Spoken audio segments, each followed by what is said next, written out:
सबसे पहले हम विषय सूची की बात करेंगे कि हम आपको क्या क्या पढ़ाने वाले हैं। ठीक है, इस पर हम बात करेंगे। तो देखिए आपको क्या क्या हम पढ़ाने वाले हैं इस वीडियो में, उसको भी हम एक एक करके डिस्कस कर लेते हैं। तो हम पढ़ाएंगे इस अध्याय का परिचय, हम पढ़ाएंगे पालमपुर गांव का परिचय, हम पढ़ाएंगे पालमपुर गांव की विशेषता, हम पढ़ाएंगे उत्पादन, हम पढ़ाएंगे उत्पादन का उद्देश्य और हम पढ़ाएंगे उत्पादन के 4 साधनों का परिचय। जो ये एनसीईआरटी की बुक है उसका ये पूरा निचोड़ हम अपनी भाषा में लेकर आए हैं। ठीक है, क्या पढ़ाएंगे वो सूची मैं आपको पहले डिस्कस कर दे रहा हूँ। ठीक है, आप इस वीडियो में क्या क्या पढ़ेंगे, देखिए इस वीडियो में पढ़ेंगे आप आधुनिक कृषि, आधुनिक जो कृषि होती है उसके बारे में पढ़ेंगे। फिर उसके बाद जो है आप क्या पढ़ेंगे, आप पढ़ेंगे आधुनिक खेती की प्रमुख विशेषता, आधुनिक खेती के लाभ के बारे में आप पढ़ेंगे, यानी मॉडर्न जो एग्रीकल्चर होता है वो उसकी क्या क्वालिटी है, उसके क्या लाभ हैं उसको भी पढ़ेंगे। साथ में आप और क्या क्या पढ़ सकते हैं, मॉडर्न कृषि की हानियां आप पढ़ेंगे। इसके अलावा हरित क्रांति के बारे में आप पढ़ेंगे। इसके अलावा हरित क्रांति के प्रमुख तत्व कौन कौन से हैं उसको भी पढ़ेंगे। हरित क्रांति के लाभ क्या क्या हैं वो भी आप देखेंगे।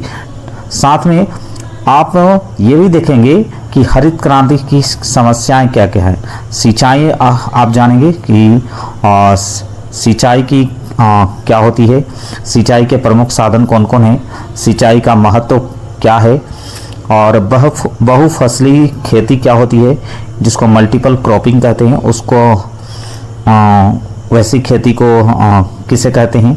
इसके अलावा जब आप मल्टी क्रॉपिंग करेंगे तो उसका लाभ आपको क्या होगा। ठीक है, उत्पादन बढ़ाने के लिए क्या उपाय हैं। इसके अलावा बोर्ड परीक्षा है तो महत्वपूर्ण तथ्य भी आपको इस वीडियो में मिलेंगे। साथ में अंत में आपको अभ्यास प्रश्न भी देखने को मिलेगा। ठीक है, तो ये सारी चीज़ें जो है आपको वीडियो में मिलने वाली हैं, तो हमारे साथ जुड़े रहें। कॉपी किताब पेन जो भी है वो आप लेकर बैठ जाएं और नोट्स बना लें, ताकि जो बोर्ड की परीक्षा होने वाली है उसमें आपको ये मददगार साबित होगा ये वीडियो। तो चलिए, गैर कृषि गतिविधियां, फिर उसके आपको पढ़ाएंगे छोटे बड़े किसान, फिर उसके बाद आपको पढ़ाएंगे कृषि की प्रमुख समस्याएं। इसके अलावा और आपको क्या पढ़ाएंगे, इसके अलावा जो है ये भी पढ़ाएंगे कि किसानों के आय बढ़ाने के उपाय कौन कौन से हैं। ठीक है, इसके अलावा भी और भी आपको क्या पढ़ाएंगे, इसके अलावा आपको महत्वपूर्ण एमसीक्यू क्वेश्चन भी आपको देखने को मिलेगा।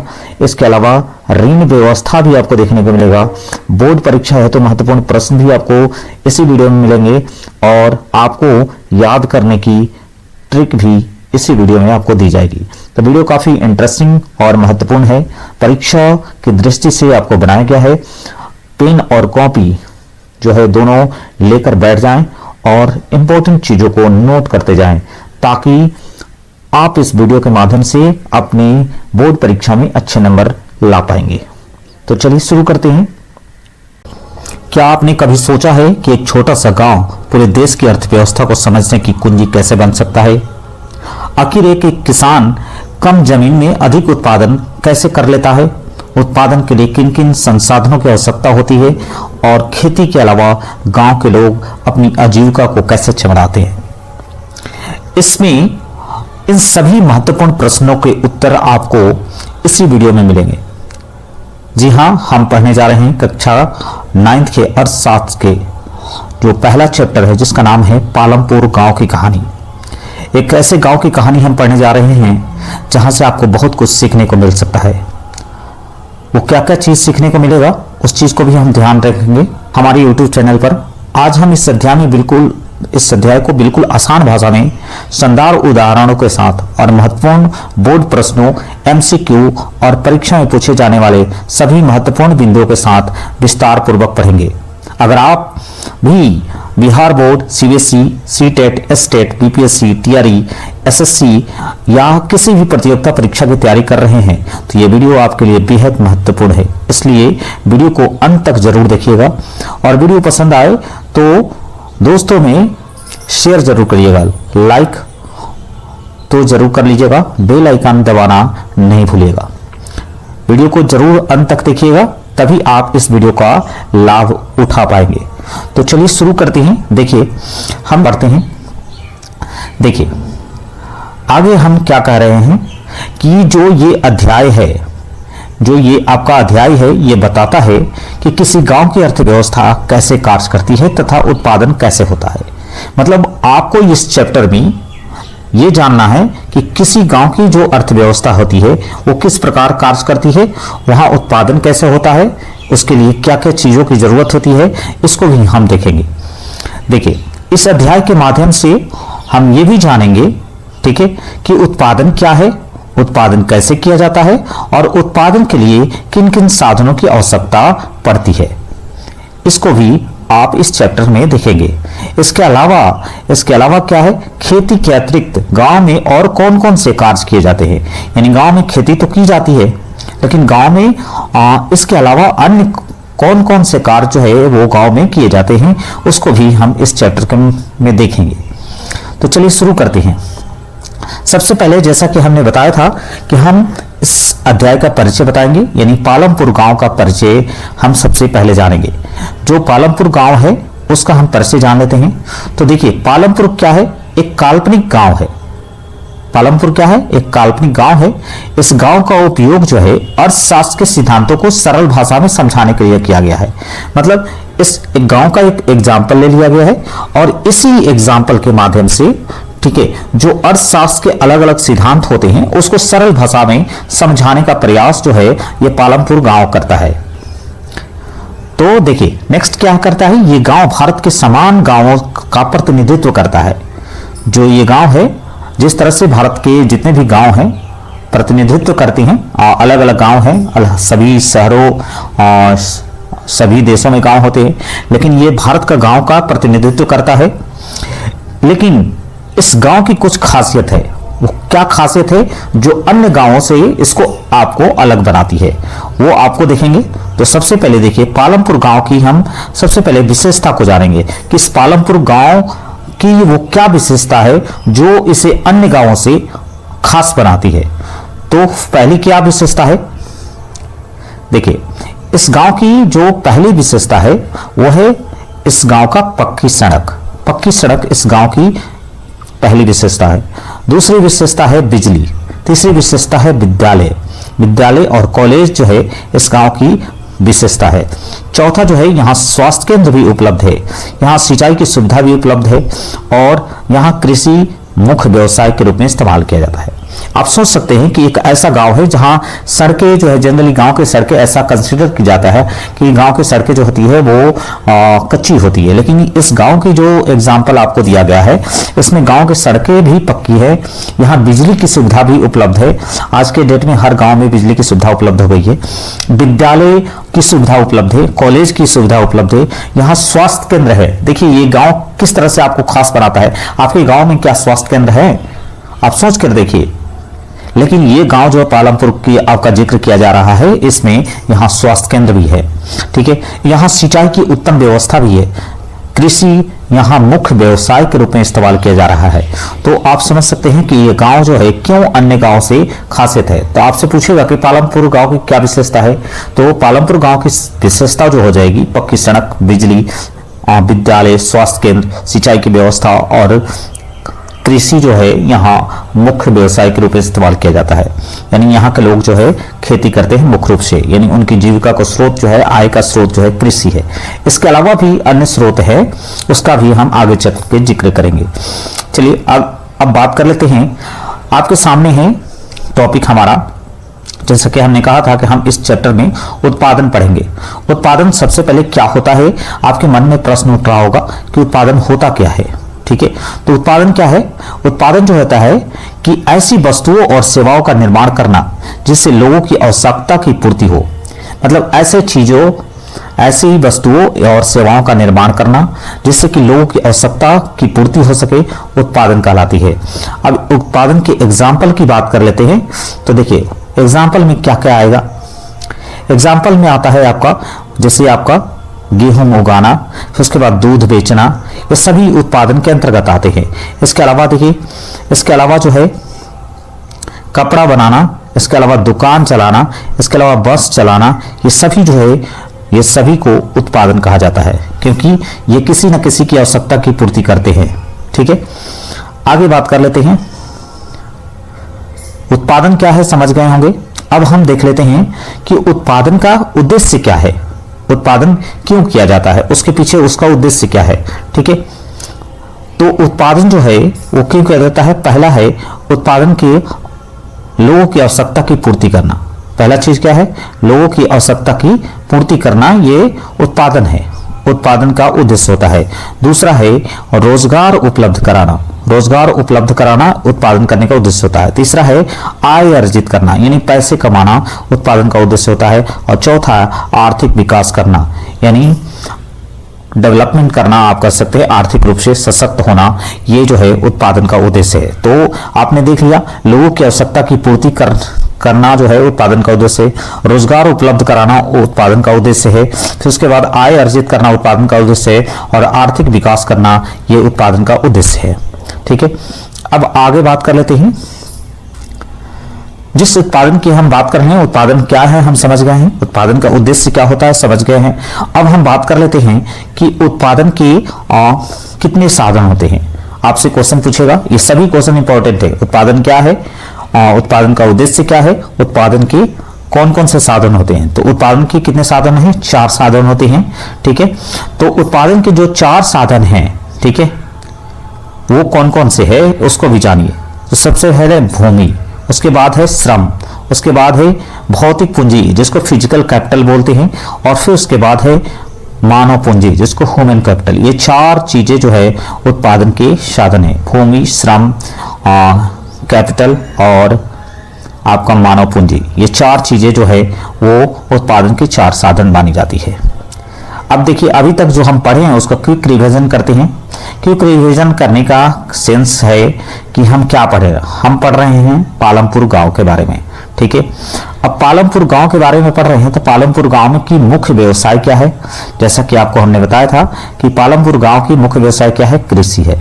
ठीक है, अब कृषि है तो यहाँ सबसे इसके बाद हमने बताया था कि उत्पादन क्या है। ठीक है, उत्पादन क्या है, उत्पादन के उद्देश्य क्या है, और उत्पादन के वो कौन कौन से 4 साधन हैं। तो उत्पादन के वो 4 साधन कौन कौन हैं उसको भी आप देख लीजिए। तो उत्पादन के वो 4 साधन जो है वो भूमि है, श्रम है, भौतिक पूंजी है और मानव पूंजी है। ये 4 आपको उत्पादन के साधन माने जाते हैं। अब एक एक करके हम समझते हैं। सबसे पहले जो हम साधन का जिक्र करने जा रहे हैं वो हमारा क्या है, भूमि, यानी भूमि। जिस भूमि की हम बात करने जा रहे हैं वो क्या है, भूमि एक क्या है, सबसे महत्वपूर्ण प्राकृतिक संसाधनों में से एक मानी जाती है। ये जो है वो खेती का आधार भी है और ये एक सीमित संसाधन के रूप में इस्तेमाल की जाती है। ठीक है, अब उदाहरण के तौर पे हम देख लेते हैं, जैसे खेत, बगीचा, चारागाह, ये सभी जो है वो लैंड के एग्जाम्पल में आते हैं। इसके अलावा दूसरा जो हमारा पॉइंट था, दूसरा हमारा पॉइंट क्या था, श्रम। हम श्रम की बात करने जा रहे हैं। अब देखिए, श्रम क्या होता है। श्रम मतलब होता है मेहनत। ठीक है, कोई भी व्यक्ति किसी प्रकार का कोई कार्य करता है वही उसका श्रम है। ठीक है, उसके बदले उसको पैसे मिलते हैं। तो देखिए क्या है कि जो व्यक्ति उत्पादन कार्य करता है उस व्यक्ति को श्रमिक करता है, और जो कार्य करता है, जिस प्रकार का भी कार्य करे, कोई ईंटा चुनने का काम करे, कोई मकान बनाने का काम करता है, कोई खेती करने का काम करता है, कोई बोझा ढोने का काम करता है, तो ये श्रम कहलाता है। अब श्रम जो है वो आपको श्रम के प्रकार है। श्रम के क्या होते हैं, श्रम के आपको प्रकार देखने को मिलेंगे। वो कौन कौन से प्रकार है उसको भी हम देखते हैं। तो श्रम जो है तो 2 तरह के होते हैं। एक को बोलते हैं आपका कुशल श्रम, एक को क्या बोलते हैं, एक को बोलते हैं हम कुशल श्रम, एक को बोलते हैं कुशल श्रम और दूसरा को बोलते हैं हम अकुशल श्रम। ठीक है, 2 तरह के श्रम होते हैं, एक को बोलते हैं कुशल श्रम और एक को बोलते हैं अकुशल श्रम। ठीक है, अब कुशल श्रम जिसे प्रशिक्षण प्राप्त हो वो क्या कहलाएगा, कुशल। अब जिसके पास जो है वो जिसने ट्रेनिंग ली है उसके लिए वो चीज़ आसान हो जाती है। और कुछ लोग जो होते हैं जिनके पास प्रशिक्षण नहीं होता है तो उनके लिए वो थोड़ा सा मुश्किल होता है। तो देखिए इसके अंतर्गत कौन, कुशल श्रम के अंतर्गत कौन कौन लोग आते हैं, तो इंजीनियर आते हैं, डॉक्टर आते हैं, शिक्षक आते हैं, इन्हें जो है प्रशिक्षण प्राप्त होता है। तो इसी ये किसी भी कार्य को, यानी जो कार्य अपना जो कार्य करते हैं उसको आसानी से कर लेते हैं, ठीक है, और ज्यादा से ज्यादा पैसे कमाते हैं, तो इसको कुशल श्रम कहता है। नेक्स्ट क्वेश्चन की बात कर लेते हैं। नेक्स्ट है आपका, हम दूसरा हमने बताया कि अकुशल श्रम, ठीक है। अकुशल श्रम मतलब हमने ऑलरेडी आपको बता दिया जिन्हें विशेष प्रशिक्षण नहीं मिला हो, यानी कोई ट्रेनिंग नहीं मिले है तो अकुशल समझे जाते हैं। इसमें आपका विशेष रूप से कौन आते हैं, तो इसमें आते हैं खेत के मजदूर, इसमें आते हैं निर्माण करने वाले मजदूर, यानी जो बिल्डिंग बनाने वाले हैं, खेती करने वाले हैं, ऐसे लोग जो है अकुशल होते हैं क्योंकि इन्हें ट्रेनिंग नहीं दी जाती है, जिसकी वजह से इन्हें कृषि करने का ढंग नहीं पता होता है कि कैसे कृषि भी करना है। चलिए नेक्स्ट देखते हैं। अब हम थर्ड जो पॉइंट की बात कर रहे हैं, जो तीसरा संसाधन है, ठीक है, तीसरा साधन है, उसका नाम है भौतिक पूंजी यानी फिजिकल कैपिटल, ठीक है। अब देखिए फिजिकल कैपिटल के अंतर्गत क्या रहता है, उत्पादन में उपयोग होने वाली मशीनें एवं उपकरण इसमें आते हैं, ठीक है, यानी उत्पादन करने में आप कौन सा मशीन यूज कर रहे हैं, कौन सा उपकरण यूज कर रहे हैं, ठीक है, उसको हम फिजिकल कैपिटल के रूप में हम इस्तेमाल करते हैं, ठीक है। अब इसको देखिए फिजिकल कैपिटल को भी दो पार्ट में डिवाइड किया गया है, ठीक है, इसको भी दो भाग में बांटा गया है। पहला को बोलते हैं अस्थायी पूंजी और दूसरा को बोलते हैं अस्थायी पूंजी, ठीक है। आप कह सकते हैं कार्यशील पूंजी भी आप कह सकते हैं। एक होती है फिक्स्ड कैपिटल और एक होती है वर्किंग कैपिटल। तो देखिए जो फिक्स कैपिटल होता है इसके अंतर्गत आपका ट्रैक्टर आता है, मशीन आता है, भवन आता है, ठीक है, ये सब जो है वो फिक्स्ड कैपिटल के अंतर्गत आते हैं। नेक्स्ट देखते हैं ट्यूबवेल भी आता है, ठीक है, ट्यूबवेल को भी आप ध्यान दीजिएगा, ट्यूबवेल भी आता है और इनका उपयोग कई वर्षों तक किया जाता है। मतलब अगर आप एक बार ट्रैक्टर खरीद लिए तो कई वर्षों तक आप उसका इस्तेमाल कर सकते हैं जोतने के लिए, कृषि कार्य में करने के लिए ट्यूबवेल का इस्तेमाल कर सकते हैं। फिर उसके बाद जो है कोई मशीन अगर आप खरीद रहे हो उसका इस्तेमाल बहुत दिनों तक आप कर सकते हैं। और दूसरा जो होता है आपका वर्किंग कैपिटल होता है। वर्किंग कैपिटल क्या होता है, इसके अंतर्गत आते हैं आपका बीज आता है, खाद आता है, नगद धन आता है, यानी नगद कैश जिसको आप कह सकते हैं वो आता है। इसके अलावा डीजल आता है, डीजल भी हमारा वर्किंग कैपिटल के अंतर्गत आता है, नगद धन भी, खाद भी और बीज भी, ठीक है। लेकिन इसमें क्या होता है कि जो वर्किंग कैपिटल होता है ये उत्पादन करते के दौरान ही समाप्त हो जाती है।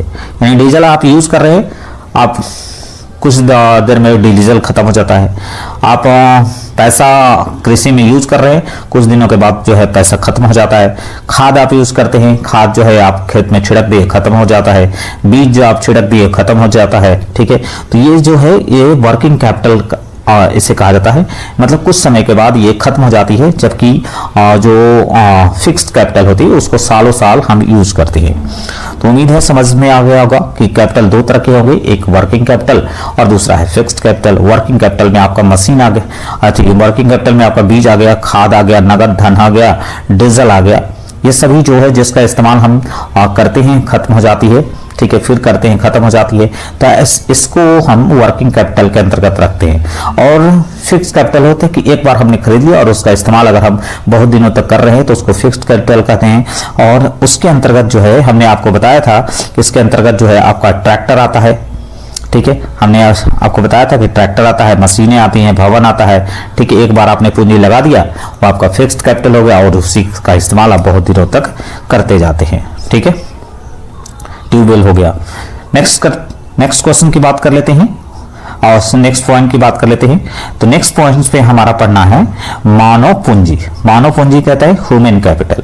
ह्यूमन कैपिटल क्या होता है इसको भी हम समझते हैं। तो मनुष्य की जो शिक्षा होती है, ज्ञान होती है, कौशल होती है और अनुभव, ये शिक्षा, ज्ञान, अनुभव और कौशल, यही चार चीज मिल करके मानव पूंजी का निर्माण करती है, ठीक है। इसी को ह्यूमन कैपिटल कहते हैं, जिसको मानव पूंजी कह सकते हैं, ठीक है। ये आदमी की पूंजी है। इसके अंतर्गत कौन कौन से लोग आते हैं, तो शिक्षक आते हैं, इंजीनियर आते हैं, प्रशिक्षित किसान आते हैं और डॉक्टर। अगर कोई किसान अगर ट्रेनिंग लिया है तो भी एक तरह का क्या है, मानव पूंजी है, क्योंकि वो दूसरे को प्रशिक्षित कर सकता है, खेती को अच्छे ढंग से कर सकता है, जिससे क्या होगा, देश की राष्ट्रीय आय में वृद्धि होगी। ठीक है, डॉक्टर जो है वो बेहतर इलाज कर सकता है। ठीक है, इससे क्या होगा, राष्ट्रीय आय में वृद्धि होगी। इंजीनियर जो है बेहतर भवन निर्माण कर सकता है, बेहतर पुलों का निर्माण कर सकता है, बेहतर बिल्डिंगों का निर्माण कर सकता है, एक से एक बेहतर भवन बना सकता है। ठीक है, तो ये जो है वो कौन काम करेगा, इंजीनियर करते हैं। शिक्षक जो है वो, अगर आप शिक्षक एक होता है कितने लोगों को पढ़ाता है, किसी को डॉक्टर बनाता है, किसी को इंजीनियर बनाता है, किसी को वकील बनाता है। ये सभी जो लोग हैं वो मानव पूंजी के अंतर्गत आते हैं। अब देखिए, अगर आपने अभी तक पढ़ा है, अच्छी तरह से इस चैप्टर को समझ लिया है, तो आप हमारे कुछ प्रश्नों का उत्तर दे पाएंगे। देखिए, सबसे पहला जो है प्रश्न कि पालमपुर गांव कैसा गांव है, तो हमने बताया था कि पालमपुर एक काल्पनिक गांव है। ठीक है, कैसा गांव है, एक काल्पनिक गांव है जो भारत के गांवों का प्रतिनिधित्व करता है। ठीक है, इस गांव की कुछ खासियत है जो अन्य गांवों से इसे अलग बनाती है, क्योंकि यहाँ जो है वो स्वास्थ्य की सुविधा उपलब्ध है, कॉलेज है, स्कूल है, फिर उसके बाद जो है आपको सिंचाई की सुविधा उपलब्ध है। कृषि के अलावा अन्य व्यवसाय भी यहाँ के लोग करते हैं। सड़कें जो है पक्की है। ठीक है, तो कई तरह की खासियत है जो पालमपुर गांव को अच्छा बनाता है अन्य गांवों से। ठीक है, नेक्स्ट क्वेश्चन देख लीजिए। नेक्स्ट क्वेश्चन हमने आपसे पूछा कि उत्पादन के 4 साधन कौन कौन से हैं, तो आप बता सकते हैं कि उत्पादन के वो 4 साधन आसानी से आप बता सकते हैं कौन कौन है। तो हमने आपको बताया था कि भूमि है, श्रम है, इसके अलावा हमने बताया था कि वर्किंग जो पूंजी है। ठीक है, पूंजी, इसके अलावा एक आपका हमने बताया था इसके अंदर फिक्स कैपिटल है, एक आपका वर्किंग कैपिटल। इसके अलावा जो बताया था एक मानव पूंजी है। ठीक है, एक फिजिकल कैपिटल है और दूसरा मानव पूंजी है, यानी ह्यूमन कैपिटल है। ठीक है, ये 4 चीज हमने बताया था। अब देखिए, आपसे पूछ दिया कि जो मानव पूंजी क्या है। ठीक है, मानव पूंजी क्या है। ठीक है, तो मानव पूंजी हमने बताया था आपको कि जो मनुष्य का जो शिक्षा है, ज्ञान है, कौशल है, ठीक है, अनुभव है, यही जो है वो मानव पूंजी कहलाता है। क्या कहलाता है, यानी जो शिक्षा होता है, जो शिक्षा, ठीक है, फिर उसके बाद आपका ज्ञान, ठीक है, उसके बाद क्या है, कौशल, ठीक है, और उसके बाद जो है आपका अनुभव। ठीक है, ये जो चीजें हैं वो क्या कहलाती हैं, ये मानव पूंजी है। ठीक है, और मानव पूंजी में कौन कौन लोग आते हैं, मानव पूंजी के अंतर्गत जो है वो डॉक्टर आता है, इंजीनियर आता है, फिर उसके बाद शिक्षक आते हैं। ठीक है, फिर उसके बाद जो है अगर कोई किसान प्रशिक्षित है तो वो भी मानव पूंजी के अंतर्गत आता है। ठीक है, अब आपके पास देखिए आपसे पूछा कि बीज किस प्रकार की पूंजी है, तो आप बताइए बीज किस प्रकार की पूंजी होगा, तो ये बीज जो है वो आपका क्या होगा, वर्किंग कैपिटल होगा। ठीक है, यानी एक समय यूज करने के बाद ये खत्म हो जाती है। ठीक है, अब देखिए लघुत्तरीय प्रश्न आपके बोर्ड एग्जाम में किस तरह के क्वेश्चन पूछे जाएंगे उसको भी हम लाए हैं। तो देखिए, सबसे पहले पूछता है कि उत्पादन की परिभाषा क्या है। उत्पादन की परिभाषा हमने बता दिया था। ठीक है, कि जो वस्तुएं और सेवाएं हैं, मनुष्य की आवश्यकता की पूर्ति करने वाले जितनी भी वस्तुएं और सेवाएं हैं वो सभी उत्पादन कहलाती हैं। ठीक है, मनुष्य की आवश्यकता को पूर्ति करने वाले जितनी भी वस्तुएं हैं या सेवाएं हैं वो सभी क्या कहलाती है, उत्पादन के अंतर्गत आती है। अब इसमें एक और क्वेश्चन है कि भूमि को प्राकृतिक संसाधन क्यों कहा जाता है। भूमि को प्राकृतिक संसाधन क्यों कहेंगे, क्योंकि भूमि जो है वो नेचुरल रूप से होती है। ठीक है, इसको बनाया नहीं जाता है, ये खुद से बनती है। पहाड़ों को, चट्टानों को टूटने से काफी महीन कणों में बदल जाती है। ठीक है, और ये काफी दिनों के बाद ये मिट्टी में कन्वर्ट हो जाती है। ठीक है, तो भूमि को प्राकृतिक संसाधन इसलिए कहा जाता है क्योंकि इसे जो है कृत्रिम रूप से नहीं बनाया जा सकता। ठीक है, अब देखिए इसमें अस्थाई पूंजी और कार्यशील पूंजी में अंतर लिखिए। हमने बता दिया था फिक्स्ड कैपिटल और वर्किंग कैपिटल। फिक्स्ड कैपिटल हमने बताया था कि वो पूंजी होगा जिसका इस्तेमाल जो है बरसों तक किया जाता है। एक बार आपने खरीद लिया तो आप इसका इस्तेमाल बहुत दिन तक करेंगे। जैसे में क्या हमने बताया था, ट्रैक्टर का इस्तेमाल, ट्रैक्टर आप यूज कर लिए, खरीद लिए तो उसका इस्तेमाल बरसों तक खेती करने के लिए यूज करेंगे, सामान ढोने के लिए यूज करेंगे। उसी तरह से आप कार्यशील पूंजी के अंतर्गत क्या आता है, जो एक बार यूज करने के बाद खत्म हो जाए, जिसमें खाद आ जाता है, बीज आ जाता है, डीजल आ जाता है, ठीक है, ये सब जो है वर्किंग कैपिटल के अंतर्गत आते हैं। जबकि अस्थायी पूंजी के अंतर्गत जो है हमने आपको बताया कि ट्रैक्टर अस्थायी पूंजी हो गया, आपका बिल्डिंग अस्थायी पूंजी हो गया, आपकी मशीन अगर आप कोई खरीदते हैं, चाहे किसी प्रकार की मशीन खरीदते हो, चाहे आप खेत जोतने वाली मशीन खरीद रहे हो या फिर आप डॉक्टर एक्सरे वाला मशीन खरीद रहे हो या कोई भी चीज आप खरीद रहे हैं जिसका इस्तेमाल बहुत दिनों तक आप करेंगे, उसको हम अस्थायी पूंजी के अंतर्गत। सबसे पहले हम पढ़ेंगे आधुनिक खेती। आधुनिक खेती के बारे में पढ़ते हैं, जिसको मॉडर्न फार्मिंग कहते हैं। मॉडर्न फार्मिंग क्या होती है? देखिए, आधुनिक खेती वो खेती होती है जिसमें वैज्ञानिक तकनीक और आधुनिक संसाधनों का उपयोग करके कम समय में अधिक उत्पादन किया जा सकता है। यानी ऐसी फार्मिंग जिसमें कम समय में अधिक से अधिक उत्पादन होता हो, आधुनिक खेती कहलाई जाती है। लेकिन इसमें साइंटिफिक मेथड का यूज किया जाता है, साथ में आधुनिक संसाधनों का इस्तेमाल किया, जैसे ट्रैक्टर हुआ, हल हुआ, मतलब जो अलग अलग तरह की जो मशीनें आ गई हैं, उसका हम प्रयोग करके कम समय में अधिक से अधिक उत्पादन करना ही आधुनिक खेती के अंतर्गत आता है। तो आपने समझ लिया होगा कि आधुनिक खेती क्या है। अब हम देखते हैं कि जो आधुनिक खेती होती है उसकी क्या विशेषता है। देखिए, जो आधुनिक खेती है उसकी विशेषता क्या क्या होती है। देखिए, सबसे पहली विशेषता है कि उन्नत बीजों का प्रयोग इसमें किया जाता है। जो आधुनिक खेती होती है उसमें उन्नत बीज का प्रयोग किया जाता है। इसमें जो है रासायनिक उर्वरक का प्रयोग किया जाता है। इसमें जो है कीटनाशक का प्रयोग किया जाता है। इसमें ट्रैक्टर, हार्वेस्टर, थ्रेसर जैसे मशीनों का उपयोग किया जाता है। इसमें ट्यूबवेल और पंप सेट द्वारा सिंचाई की जाती है। इसके अलावा इसमें बिजली का भी यूज किया जाता है। तो आप देख लीजिए, यानी वैसी खेती जिसमें उन्नत बीजों का प्रयोग किया जाता हो, रासायनिक उर्वरकों का प्रयोग किया जाता हो, कीटनाशकों का प्रयोग किया जाता हो, ट्रैक्टर, हार्वेस्टर और थ्रेसर जैसी मशीनों की मदद ली जाती हो, ट्यूबवेल और पंप सेट द्वारा सिंचाई की जाती हो, साथ में बिजली का उपयोग किया जाता हो, ऐसी खेती को ही हम आधुनिक यानी मॉडर्न फार्मिंग के नाम से जानते हैं। चलिए आगे देखते हैं। अब आधुनिक खेती अगर आप करेंगे तो इससे लाभ क्या होगा आपको, ठीक है। देखिए, इससे लाभ क्या होगा, कम समय में अधिक उत्पादन हो जाएगा। आधुनिक खेती अगर आप करते हैं यानी मॉडर्न फार्मिंग करेंगे तो उसका लाभ क्या होगा। पहला लाभ ये होगा कि आप कम समय में अधिक उत्पादन करेंगे। दूसरा लाभ ये होगा कि किसानों की आय में वृद्धि होगी। जो किसान जो है उनको आय सीमित होती है, वो क्या होगा, किसानों की आय में वृद्धि होगी क्योंकि कम समय में ज़्यादा उत्पादन होगा, ठीक है। इसके अलावा देखिए, श्रम और समय की बचत होगी।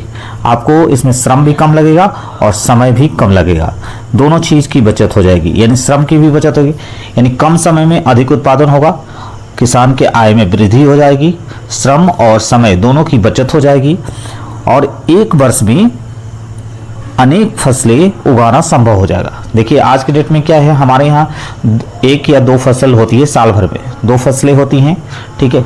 एक हम धान रोपते हैं, गेहूँ रोपते हैं, बाकी फसलों का हम इस्तेमाल बहुत कम करते हैं। बहुत सारे किसान तो कर ही नहीं पाते हैं इस वजह से। लेकिन अगर आप मॉडर्न फार्मिंग करते हैं तो क्या होगा, कम समय में ही वो फसल बनकर तैयार हो जाएगा और आपके पास पर्याप्त समय रहेगा और दूसरे फसल लगाने के लिए। तो एक वर्ष में अनेक फसल उगाना भी संभव होगा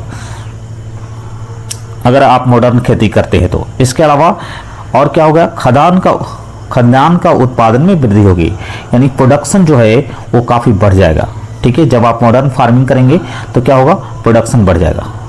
नेक्स्ट देखते हैं। लेकिन जब मॉडर्न फार्मिंग करते हैं तो उससे कुछ हानियां भी होगी। अब क्या है, हर चीज़ का फायदा और नुकसान दोनों चीज होता है। तो जब आधुनिक खेती आप कर रहे हैं तो आपको क्या क्या फायदे हो रहे हैं ये भी आपने देख लिया।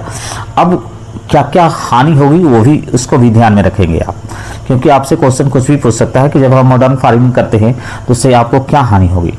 देखिए, पहली हानि तो ये होगी कि भूमि की उर्वरकता जो है कम हो जाती है। अब ज़्यादा कीटनाशक का यूज़ करेंगे, रसायन का यूज़ करेंगे तो क्या होगा, कुछ दिनों के बाद जो है ये भूमि की उर्वरता जो होती है वो खर रही, यानी फर्टिलिटी जो है वो कम हो जाएगी। ठीक है, इसके अलावा क्या होगा, इसके अलावा जो है जल स्तर जो है वो गिर जाएगा, यानी भूमि में जो जल का स्तर होता है वो गिर जाएगा। उसके बाद पर्यावरण प्रदूषण की समस्या बढ़ जाएगी। ठीक है, पर्यावरण प्रदूषण कीटनाशक से अगर आप छिड़काव करते हैं, ठीक है, और भी चीज़ों का आप छिड़काव करते हैं, इससे क्या होगा, पर्यावरण प्रदूषित होगा। इसके अलावा देखिए इससे एक और चीज़ क्या होगा, रासायनिक खादों पर निर्भरता बढ़ जाएगी, यानी ज़्यादा से ज़्यादा आप केमिकल का इस्तेमाल करेंगे। उससे और भी हानियाँ क्या है कि आप केमिकल ज़्यादा इस्तेमाल करने से आज के जो फूड होते हैं उसमें केमिकल ज़्यादा होने की वजह से, पहले जो फूड होते ऑर्गेनिक तरीके से बनाए जाते थे और आज के फूड जो है वो केमिकल चीज़ों का इस्तेमाल करके बनाए जा रहे हैं, जिससे वजह से हमारे शरीर के स्वास्थ्य पर बुरा असर पड़ रहा है। ठीक है, लोग बीमार पड़ रहे हैं, तरह तरह की बीमारियों से ग्रस्त हो रहे हैं। तो ये जो है मॉडर्न फार्मिंग का सबसे बड़ा नुकसान है। देख लिए, अब आगे बात कर लेते हैं। देखिए, मिट्टी की गुणवत्ता प्रभावित होती है। हमने कहा कि मिट्टी जो है आपकी उसकी फर्टिलिटी जो है कम हो जाएगी। अब इसके अलावा देखिए, अब हम नेक्स्ट टॉपिक बात करने जा रहे हैं। वो नेक्स्ट टॉपिक है हमारा हरित क्रांति, ग्रीन रिवोल्यूशन। ग्रीन रेवोल्यूशन आपसे पूछता है, ये क्वेश्चन इंपॉर्टेंट है और ये पूछता है ग्रीन रेवोल्यूशन क्या है। ग्रीन रेवोल्यूशन हम समझने का प्रयास करते हैं। तो देखिए, ग्रीन रेवोल्यूशन होता क्या है, कहा कि उन्नत बीज क्या है, कहता है कि उन्नत बीज, सिंचाई, रासायनिक उर्वरक और आधुनिक मशीनों के प्रयोग से कृषि उत्पादन में तीव्र वृद्धि को ही हरित क्रांति कहते हैं। ठीक है, अभी हमने कहा था कि मॉडर्न फार्मिंग क्या है, तो उन्नत बीज, सिंचाई, रासायनिक उर्वरक, आधुनिक मशीन का इस्तेमाल करके जो खेती की जाती है वो हो गया आपका मॉडर्न फार्मिंग। लेकिन इससे फार्मिंग से उत्पादन में अचानक वृद्धि होगी और अचानक वृद्धि होने की वजह से, ठीक है, जो तीव्र वृद्धि होती है इसी को हम ग्रीन रेवोल्यूशन का नाम से जानते हैं, जिसको हरित क्रांति, यानी आपके गेहूं, विशेष रूप से गेहूं के उत्पादन में इसी वजह से, इसी क्रांति की वजह से हम आत्मनिर्भर बन सके। ठीक है, एक समय था जब हमें बेकारी, भुखमरी का शिकार होते थे, लेकिन आज जो है इसी हरित क्रांति का परिणाम है कि हम आत्मनिर्भर बन सके हैं। ठीक है, अब हरित क्रांति के हम कुछ तत्वों पर बात करेंगे कि कौन कौन से तत्व होंगे जो हरित क्रांति को लाने में सहायक सिद्ध हुए। ठीक है, देखिए, जो पहला तत्व है वो है उन्नत बीज। आपके पास बीज उन्नत होंगे तभी जो है प्रोडक्शन ज़्यादा होगा। ठीक है, आपके पास उचित सिंचाई की सुविधा रहेगी तभी आपका प्रोडक्शन ज़्यादा होगा।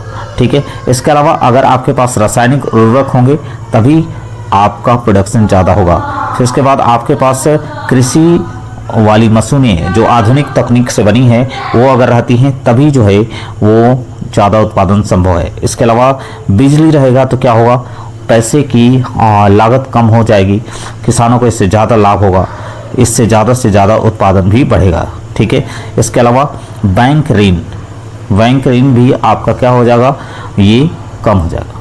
ठीक है, बैंक ऋण जो है इसकी वजह से ये प्रमुख तत्व है, क्योंकि बैंकों से आपको ऋण मिल जाता है कम ब्याज पर। जैसे कि जिस व्यक्ति के पास पैसे नहीं है वो भी किसान जो है बैंक से ऋण लेकर, ठीक है, कम ब्याज दरों पर ये ऋण मिल जाता है और उससे आप खेती कर सकते हैं। उम्मीद है हरित क्रांति के समझ में आ गया होगा। अब देखिए, हरित क्रांति से लाभ क्या होगा, देखते हैं कि हरित क्रांति से आपको लाभ क्या क्या होगा। देखिए, हरित क्रांति से लाभ हुआ कि गेहूं और चावल के उत्पादन, जो गेहूं और चावल का उत्पादन बढ़ गया। विशेष रूप से हमने कहा कि गेहूं और चावल का उत्पादन क्या हो गया, बढ़ गया, हम आत्मनिर्भर बन सके। किसानों की आय भी क्या हो गई, बढ़ गई। खदानों का उत्पादन में आत्मनिर्भरता आ गई। ठीक है, और रोजगार के अवसर भी बढ़ गए। ठीक है, ये हरित क्रांति के लाभ है। आपसे अगर क्वेश्चन पूछता है कि बताइए हरित क्रांति से क्या लाभ हुआ, तो गेहूं और चावल के उत्पादन में वृद्धि हो गई, किसानों की आय बढ़ गई, खदान उत्पादन में आत्मनिर्भरता आ गई और रोजगार के अवसर भी उपलब्ध हो गए। ठीक है, ये हरित क्रांति के लाभ है। अब हरित क्रांति के कुछ समस्याएं भी है, उसको भी देखेंगे। हमने कहा कि जब आप गुण देख रहे हैं तो उसके अवगुण को भी हम समझने का प्रयास करेंगे। इससे क्या नुकसान है वो भी देखिए। देखिए इससे क्या होगा कि छोटे किसानों को कम लाभ होने लगा। ठीक है, हरित क्रांति से क्या हो गया, बड़े बड़े किसानों को बहुत ज़्यादा लाभ होने लगा। ठीक है, लेकिन छोटे किसान इसमें मारे जाने लगे, मतलब उनको लाभ कम होने लगा। ठीक है, इसके अलावा देखिए पर्यावरण प्रदूषण जो है बढ़ गया। ठीक है, इसके अलावा क्योंकि आप कीटनाशक का यूज कर रहे हैं, उर्वरक का इस्तेमाल कर रहे हैं, केमिकल उर्वरक का, तो इस वजह से पर्यावरण प्रदूषण की समस्याएं बढ़ गई। इसके अलावा भूमिगत जल का अत्यधिक दोहन हो गया। अब नीचे से, क्योंकि जब बिजली का आप इस्तेमाल कर रहे हैं तो नीचे से जो है भूमिगत जल को बिजली के माध्यम से ज़्यादा निकलने, पहले जो है सीमित मात्रा में निकलते थे, सीमित मात्रा में ही पटाया जाता था, लेकिन अब जो है भूमिगत जल का अत्यधिक दोहन हो गया। बिजली के आने से भूमिगत जल अत्यधिक दोहन होने लगे। फिर उसके बाद जो है एक और नुकसान ये हो गया कि मिट्टी की गुणवत्ता जो है उसमें कमी आ गई। ये हरित क्रांति के नुकसान है। नेक्स्ट टॉपिक हमारा देखते हैं। नेक्स्ट टॉपिक है हमारा सिंचाई, जिसको इरिगेशन कहते हैं। देखिए इरिगेशन में क्या है, सिंचाई हम पढ़ने जा रहे हैं, तो अब सवाल उठता है सबसे पहले कि आपसे कोई भी पूछेगा कि सिंचाई क्या है, सवाल उठेगा आपसे कि सिंचाई है क्या। तो देखिए क्या है, सिंचाई क्या कहलाता है, फसलों को कृत्रिम रूप से पानी उपलब्ध कराने की जो प्रक्रिया होगी उसी को क्या कहते हैं, सिंचाई। यानी फसल को अपने आप नहीं पटेंगे, क्या होगा, एक तो वर्षा के माध्यम से अपने आप पड़ते हैं, लेकिन क्या कहते हैं, कृत्रिम से पानी उपलब्ध कराते हैं हम। ठीक है, उसी को हम सिंचाई कहते हैं। ठीक है, अब पालमपुर गांव की हम पढ़ रहे हैं, तो पालमपुर में सिंचाई के वो कौन कौन से साधन आपसे पूछ सकता है कि पता ही। पालमपुर गांव जो है एक नॉर्मल गांव नहीं था, बल्कि क्या था, अन्य गाँव से अलग गांव था, क्योंकि यहाँ अधिकतर जो है सुविधाएं उपलब्ध थी। ठीक है, तो यहाँ कहता है कि पालमपुर में सिंचाई के प्रमुख साधन क्या था। तो देखिए पालमपुर में हमने बताया था कि पालमपुर एक आम गांव ना होकर के, देखिए वहाँ क्या था, ट्यूबवेल था। बहुत कम ऐसे गांव हैं जहाँ ट्यूबवेल पाए जाते हैं। वहाँ जो बिजली का से चलने वाले पंप थे, यानी जो भी पंप था वो बिजली से चलते थे, इस वजह से ज़्यादा खेती हो पाती थी। ठीक है, नेक्स्ट देखिए, अब सिंचाई क्या है आप समझ चुके हैं। अब सिंचाई का महत्व आप समझिए कि सिंचाई का महत्व क्या है। ठीक है, सिंचाई अगर आप पढ़ रहे हैं तो देखिए सिंचाई का पहला महत्व ये है कि इससे क्या होगा, इससे होगा कि वर्षा पर निर्भरता कम हो जाती है। किसान जो है बारिश पर निर्भर करते हैं। ठीक है, वो सोचते हैं कि अब बारिश होगी तो आप फसल उपजाएंगे। इससे क्या होगा कि अगर आपके पास साधन उपलब्ध रहेंगे, आपके पास बिजली रहेगा, आपके पास ट्यूबवेल रहेगा, ठीक है, आपके पास बिजली वाले पंप रहेंगे, बिजली आज के डेट में 24 घंटे उपलब्ध है, तो इससे क्या होगा कि वर्षा पर निर्भरता आपकी क्या हो जाएगी, कम हो जाएगी। ठीक है, इसके अलावा उत्पादन जो है आपका बढ़ता रहेगा, उत्पादन जो है बढ़ेगा, क्योंकि सिंचाई जब आप करेंगे तो फसल को पर्याप्त मात्रा में सिंचाई उपलब्ध होगी तो उत्पादन अच्छी होगी। तो इसके बाद बहुफसली खेती करना संभव होगा। एक ही खेत में अदल बदल के फसल लगाना, वो फसल चक्र हो गया। अब बहुफसली होता है कि एक ही खेत में आप चना भी रोपे हुए हैं, उसी में मटर भी रोपे हुए हैं, ठीक, उसी में सरसों भी रोपे हुए हैं, तो इस तरह के बहुफसली खेतों का खेती करना संभव हो जाएगा। ठीक है, इसके बाद जो है सूखे की स्थिति में भी खेती की जा सकती है। अगर मान लीजिए पूरा ड्राई मौसम हो गया, ठीक है, बारिश नहीं हो रही है, सूखा जैसा स्थिति है, उस स्थिति में भी अगर आपके पास सिंचाई का साधन उपलब्ध रहेंगे तो किसान खेती कर सकता है। इससे क्या होगा कि जो वर्षा पर निर्भरता भी कम हो जाएगी और सूखे की स्थिति भी उत्पन्न नहीं होगी। किसान ड्राई स्थिति में भी खेती कर सकता है। चलिए नेक्स्ट करते हैं। देखिए नेक्स्ट हमने बात किया कि बहुफसली खेती क्या होती है, मल्टीपल क्रॉपिंग। अभी हमने जस्ट जिक्र किया था कि मल्टीपल क्रॉपिंग क्या है। देखिए जब एक ही खेत में एक वर्ष में 2 या 2 से अधिक फसल उगाई जाए तो उसे ही बहुफसली कहते हैं। एक ही खेत में एक वर्ष में 2 या 2 से अधिक फसल अगर उगाई जाती है तो उसे बहुफसली खेती कहते हैं। मतलब हमने कहा कि आप चना भी बोए हैं और उसमें आप मटर भी बोए हुए हैं, तो एक साथ 2 फसल 2 या 2 से अधिक फसल लगाए, उसमें सरसों भी बोए हुए हैं, तो एक साथ कई फसल का एक समय में ही उगाया जाना, ठीक है, बहुफसली खेती कहलाती है। अब बहुफसली खेती का देखिए, बहुफसली खेती का आपका लाभ क्या क्या होगा। देखिए पहला लाभ ये होगा, ठीक है, कि इससे क्या होगा, भूमि का अधिक उपयोग होगा। ठीक है, आप जो है सीमित संसाधन में ही आप ज़्यादा से ज़्यादा उत्पादन कर पाएंगे। ठीक है, आप देखिए खेत आपके पास सीमित है, लेकिन अगर आप उसी खेत में आप एक साथ 3 फसल उगाते हैं तो आपको 3 तरह के फसल आपको प्राप्त हो जाएंगे। ठीक है, वो भी कम समय में, क्योंकि आप आधुनिक तरीके से कर रहे हैं। दूसरा देखिए, किसानों की आय में वृद्धि हो जाएगी। ठीक है, कम समय में होगा तो किसान की आय भी वृद्धि होगी। फिर उसके बाद अधिक उत्पादन प्राप्त होगा। ठीक है, इससे क्या होगा कि चूंकि आप मॉडर्न फार्मिंग कर रहे हैं, इससे क्या होगा, उत्पादन भी आपको अधिक प्राप्त होगा। ठीक है, अब उदाहरण के लिए हमने आपको बता दिया था कि उदाहरण के लिए देखिए धान है, गेहूं है, सब्जी है। सब्जी देखते हैं, सब्जी हम लगाते हैं, एक साथ कई सब्जियां लग जाती हैं। अब देखिए उत्पादन बढ़ाने के उपाय। उत्पादन के हमने 4 साधन आपको ऑलरेडी पहले से बता दिया था, जिसमें आपको हमने बताया था कि भूमि होता है, श्रम होता है। ठीक है, इसके अलावा जो है फिजिकल कैपिटल होता है, जिसको भौतिक पूंजी बोलते हैं, और फिर उसके बाद जो है मानव पूंजी होता है। ठीक है, और फिजिकल कैपिटल में भी हमने 2 तरह के बताया था। ठीक है, एक बताया था क्या, फिक्स्ड, और एक बताया था आपको क्या, एक बताया था आपको वर्किंग कैपिटल। ठीक है, जो फिक्स हैं, यानी जो एक बार खरीद लिया और बहुत दिनों तक अगर आप इस्तेमाल करें तो उसको फिक्स कैपिटल, और जिसको आप एक वर्ष में या कुछ समय के बाद जो है वो समाप्त हो जाते हैं, वो आपका वर्किंग कैपिटल हो जाता है। ठीक है, उसी तरह से हमने श्रम में भी बताया था, श्रम 2 तरह के होते हैं, एक कुशल और एक होता है अकुशल। ठीक है, यानी जो प्रशिक्षित होंगे वो कुशल हो जाएंगे और जो प्रशिक्षित नहीं है वो अकुशल हो जाएंगे। अब देखिए उत्पादन बढ़ाने के उपाय क्या क्या हैं। उत्पादन बढ़ाने के पहला उपाय है कि आपके पास क्या होना चाहिए, आधुनिक बीज होना चाहिए। ठीक है, क्योंकि उच्च गुणवत्ता वाले जो बीज होते हैं ये अधिक उत्पादन करते हैं। ठीक है, अगर उच्च गुणवत्ता यानी हाई क्वालिटी के अगर आपके पास सीड होंगे तो उत्पादन बढ़ने की संभावना ज़्यादा रहती है। देखिए दूसरा क्या है, दूसरा आपके पास है सिंचाई। सिंचाई अगर प्रॉपर है आपके पास, सिंचाई के साधन प्रॉपर रूप से उपलब्ध हैं तो उत्पादन बढ़ने के आसार ज़्यादा होते हैं। ठीक है, क्यों, क्योंकि इससे क्या होता है, समय पर पानी फसलों को मिलती है, और समय पर जब पानी मिलेगा तो फसल अच्छे होंगे।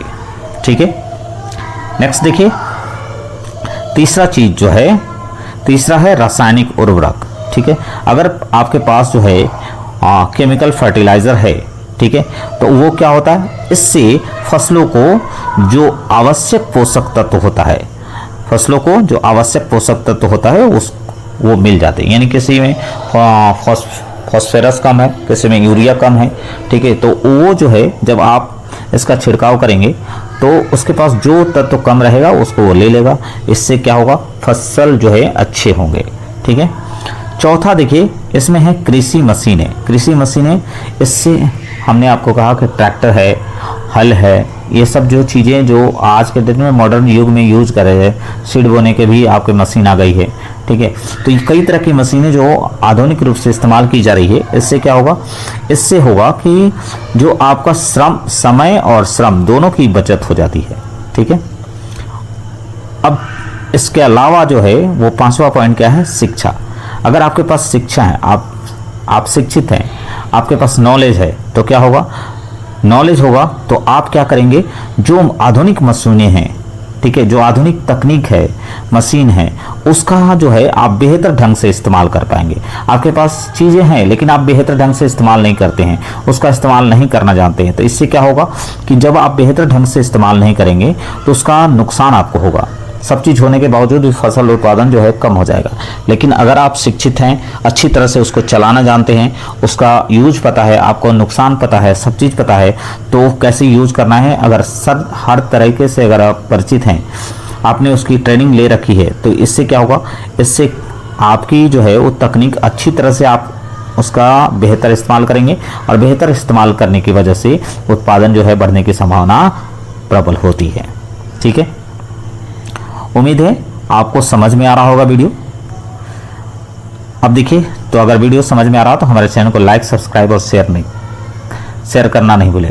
ठीक है, अब क्योंकि हम आपके लिए वीडियो ये लाते रहेंगे, आसान भाषा में हम एनसीईआरटी को समझाने का प्रयास कर रहे हैं। ठीक है, देखिए अब एक फ्लो चार्ट के माध्यम से हम इसी को समझते हैं, ठीक है। जो अभी हमने पढ़ाया है उसी को हम थोड़ा सा समझते हैं। देखिए उत्पादन बढ़ाने के अभी हमने साधन आपको बताया था, ठीक है, कि वो कौन कौन से साधन होंगे जो उत्पादन बढ़ाने का काम करेंगे, ठीक है। तो अभी हमने आपको बताया था, जिक्र किया था कि आपके पास क्या होना चाहिए, आपके पास होना चाहिए उन्नत बीज। क्या होना चाहिए? उन्नत बीज। आपके पास क्या होना चाहिए? सिंचाई, यानी सिंचाई की सुविधा आपके पास होना चाहिए, तभी जो है समय पर फसलों को सींच पाएंगे। इसके अलावा हमने क्या कहा, इसके अलावा आपके पास क्या होना चाहिए? रासायनिक खाद होना चाहिए, ठीक है। इसके अलावा क्या होना चाहिए? इसके अलावा आपके पास जो है मशीन होना चाहिए, आधुनिक मशीन तकनीक जो है आपके पास होनी चाहिए। इसके अलावा आपके पास जो है वो नॉलेज होना चाहिए, ठीक है। क्या है? नॉलेज होना, क्योंकि आप नॉलेज आप रहेगा तभी आप जो है ऊपर के सभी चीज़ों का इस्तेमाल बेहतर ढंग से कर पाएंगे और आपका उत्पादन का साधन, उत्पादन जो है वो वृद्धि हो सकेगा, ठीक है। इस सब चीज़ का जब आप इस्तेमाल करेंगे तो क्या होगा? उत्पादन में वृद्धि हो जाएगी, ठीक है। अब परीक्षा के लिए देखिए हम इसको शॉर्ट में थोड़ा सा समझते हैं। देखिए हमने बताया था सबसे कि मॉडर्न फार्मिंग क्या है, ठीक है। मॉडर्न फार्मिंग क्या होती है, इसको देखिए शॉर्ट में हम समझते हैं। बीज क्या होगा? उन्नत बीज रहेगा, सिंचाई रहेगा, खाद का इस्तेमाल करेंगे, मशीनों का यूज़ करेंगे और बिजली का इस्तेमाल करेंगे। तो इससे क्या होगा? आपकी जो है वो फार्मिंग, इस तरह की जो आप फार्मिंग होगी वो आधुनिक कृषि कह जाएगी। अब देखिए नेक्स्ट है, हमने बताया था हरित क्रांति। हरित क्रांति में क्या होगा? अधिक उत्पादन हुआ, विशेष रूप से गेहूं और धान के, ठीक है। इससे आत्मनिर्भर हम बन सके थे। इसके अलावा देखिए, इसके अलावा है कि उत्पादन बढ़ाने के 5 सूत्र क्या हैं, ठीक है। हमने बताया था आपको कि आपके पास क्या होना चाहिए? आपके पास बीज होना चाहिए, आपके पास पानी होना चाहिए, आपके पास खाद होना चाहिए, आपके पास मशीन होना चाहिए, ठीक है। इसके अलावा आपके पास क्या होना चाहिए? शिक्षा होना चाहिए। ये 5 चीज़ें जो है उत्पादन बढ़ाने के साधन है, ठीक है। अब देखिए, अब हमने जैसा आपसे वादा किया था कि बोर्ड की परीक्षा हेतु महत्वपूर्ण तथ्य क्या है, ठीक है। बोर्ड की परीक्षा में क्या क्या उसके लिए बोर्ड में क्या क्या पूछता है उसको भी हम देखते हैं। तो बोर्ड में देखिए पूछता है कि पालमपुर के मुख्य सिंचाई के साधन ट्यूबवेल है, ठीक है। पूछेगा कि पालमपुर गांव में मुख्य सिंचाई का साधन क्या था, तो ट्यूबवेल हो जाएगा, ठीक है। फिर उसके बाद देखिए हरित क्रांति से, ठीक है, अधिक से अधिक लाभ किस फसल को हुआ, तो गेहूं को सबसे ज़्यादा गेहूं फसल को सबसे ज़्यादा लाभ हुआ था, ठीक है, क्योंकि गेहूं के उत्पादन में तीव्र इतनी वृद्धि हुई कि हम आत्मनिर्भर बन सके, ठीक है। इसके अलावा देखिए आधुनिक खेती में मशीनों का प्रयोग होता था, ठीक है। पूछेगा आपके आधुनिक खेती में किसका प्रयोग किया जाता हो, मशीन का इस्तेमाल किया गया, तकनीक का इस्तेमाल किया गया, साइंटिफिक मेथड का इस्तेमाल किया गया है। फिर उसके बाद बहुफसली खेती से क्या होता है, तो बहुफसली खेती से उत्पादन बढ़ता है। उसके बाद देखिए सिंचाई कृषि उत्पादन का महत्वपूर्ण आधार है। देखिए जो हमने बताया था कि ये मेन जो है उस फसल किस पर डिपेंड करेगा, सिंचाई पर, क्योंकि सिंचाई जो है अगर समय से आप नहीं करेंगे तो क्या होगा, फसल उतना बेहतर नहीं हो पाएगा। इसलिए सिंचाई का पर्याप्त साधन आपके पास उपलब्ध होना चाहिए, ठीक है, अगर फसल को आप अच्छे करना चाहिए। अब कुछ अभ्यास प्रश्न को भी हम देखते हैं। सबसे पहले हम देखते हैं क्या, अगर आपने वीडियो को अच्छी तरह से देखा होगा तो आपको पता चल गया होगा कि जो हरित क्रांति है उसका मुख्य उद्देश्य क्या है, ठीक है। हरित क्रांति का मुख्य उद्देश्य क्या था कि जो है जो विशेष रूप से गेहूं और धान की फसलों में तीव्र गति से वृद्धि करना, ठीक है, जिससे कि हम आत्मनिर्भर बन सके। दूसरा देखिए पालमपुर में सिंचाई का प्रमुख साधन क्या था, अभी जस्ट हमने बताया था कि ट्यूबवेल जो है वहाँ का प्रमुख साधन ट्यूबवेल था। फिर उसके बाद बिजली के पंप वहाँ अवेलेबल थे, इस वजह से पालमपुर जो है और सिंचाई की अच्छी सुविधा उपलब्ध थी और उत्पादन अच्छा होता था, ठीक है। अभी हमने बताया बहुफसली खेती क्या होती है, आपको अच्छी तरह से पता होगा कि एक ही खेत में कम समय में 1 से 2 या 2 से अधिक फसलों को लगाना ही बहुफसली खेती होती है। नेक्स्ट क्वेश्चन देखिए आधुनिक खेती में किन किन साधनों का उपयोग किया जाता है, ठीक है। जो आधुनिक खेती होती है उसमें क्या इस्तेमाल किया जाता है, उसमें उन्नत बीज का इस्तेमाल किया जाता है, ठीक है। उसमें क्या किया जाता है, उर्वरक का इस्तेमाल किया जाता है, उसमें जो है और क्या इस्तेमाल किया जाता है, साइंटिफिक मेथड का यूज़ किया जाता है। इसके अलावा जो है आपके पास जो है मशीनों का इस्तेमाल किया जाता है। इससे क्या होगा, श्रम और समय दोनों की बचत हो जाती है और उत्पादन भी आपको बेहतर होता है। ठीक है, फिर उसके बाद देखिए आपको आधुनिक खेती के सबसे बड़ा लाभ क्या है। आधुनिक खेती का सबसे बड़ा लाभ क्या होगा, सबसे बड़ा लाभ ये होगा कि किसानों की आय बढ़ जाएगी, उत्पादन भी बढ़ जाएगा, कम समय में आप ज़्यादा से ज़्यादा फसलों को लगा पाएंगे। ठीक है, किसान भी खुश रहेगा। ठीक है, और हम आत्मनिर्भर भी बन सकेंगे। इसके अलावा देखिए ये क्वेश्चन जो है आपसे पूछता है, आप पूछेगा कि हरित क्रांति पर संक्षिप्त टिप्पणी लिखें। तो हरित क्रांति के बारे में हमने आपको बता दिया था कि हरित क्रांति क्या है। उसके बाद जो है अगर आपने वीडियो को अच्छी तरह से देखेंगे तो आप हरित क्रांति पर संक्षिप्त टिप्पणी आसानी से लिख पाएंगे। इसमें आप लिखेंगे कि हरित क्रांति क्या है, हरित क्रांति के लाभ क्या हैं, हरित क्रांति के नुकसान क्या हैं, ये सारी चीज़ लिख देंगे तो एक संक्षिप्त टिप्पणी आपकी बन जाएगी। ठीक है, इसके अलावा देखिए आधुनिक खेती में के लाभ और हानि लिखे। हमने आपको मॉडर्न फार्मिंग के लाभ भी बता दिया है और हाँ मॉडर्न फार्मिंग की हानि भी बता दिया। हानि में जैसे हमने बताया था कि इससे क्या होता है, पर्यावरण प्रदूषित होता है। ठीक है, इससे क्या होगा, मिट्टी की जो फर्टिलिटी रेट है वो कम हो जाती है। ठीक है, पानी का जो नीचे जो है जल स्तर है वो कम हो जाता है, यानी उसका दोहन हो जाता है। ठीक है, इसके अलावा देखिए नेक्स्ट क्वेश्चन पूछता है सिंचाई का महत्व स्पष्ट कीजिए। ठीक है, हमने आपको बताया था कि सिंचाई कितना इम्पोर्टेंट रोल निभाता है फसल को, क्योंकि अगर सही समय पर अगर आप सिंचाई नहीं करेंगे तो फसल जो है वो अच्छे नहीं होंगे। ठीक है, उत्पादन आपका कम हो जाएगा। ठीक है, इसीलिए सिंचाई जो है एक खास समय पर फसलों को सिंचाई की ज़रूरत होती है और वो साधन आपके पास अवेलेबल होने चाहिए। ठीक है, इसीलिए सिंचाई का महत्व ज़्यादा बढ़ जाता है। ठीक है, देखिए जैसे हमने कहा कि हम जो सबसे पहले बता रहे हैं वो गैर कृषि गतिविधियां यानी नॉन फार्मिंग एक्टिविटी, यानी पालमपुर गांव एक ऐसा गांव है जो हाईटेक गांव जिसको आप कह सकते हैं, जहां हर तरह की सुविधाएं उपलब्ध थी, जैसा कि हमने आपको पहले वीडियो में ही बता रखा है। तो पालमपुर गांव में सब सुविधा तो थी, लेकिन कहता है कि वहां गैर कृषि के अलावा, कृषि उनका मुख्य पेशा था लेकिन गैर कृषि एक्टिविटी भी वहां देखने को मिलती है। और वो गैर कृषि एक्टिविटी क्या क्या थी, तो देखिए पालमपुर जो गांव आप देख रहे हैं, पालमपुर गांव में जो लोग हैं वो खेती पर निर्भर नहीं है, यानी सभी लोग खेती नहीं करते हैं। बहुत से लोग जो हैं अलग अलग तरह के कामों में संलिप्त हैं।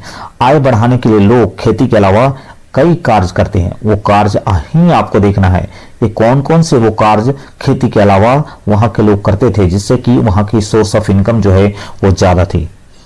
तो देखिए प्रमुख गैर कृषि गतिविधि में क्या था, पहला गतिविधि है डेयरी मतलब है तो दूध का बिजनेस।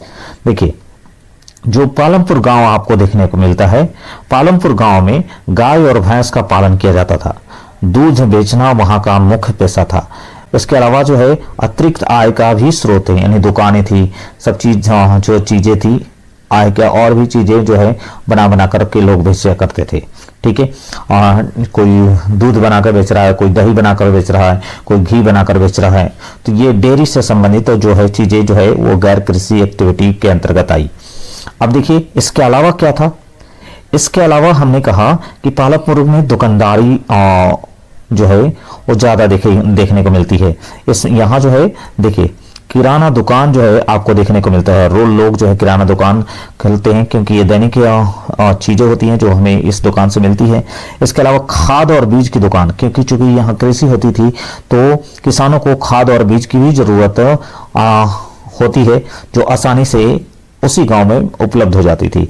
इसके अलावा कपड़े और दैनिक उपयोग की वस्तुएं, जो कपड़ा होता था और दैनिक उपयोग की जो भी चीजें जरूरत की चीजें हैं वो सभी आपको दुकान में मिल जाती थी। जैसे यहाँ मॉल भी आपको देखने को मिलेगा। ठीक है, कई सामान जहां एक जगह कई सामान, हर तरह के सामान आपको पाए जाते हैं।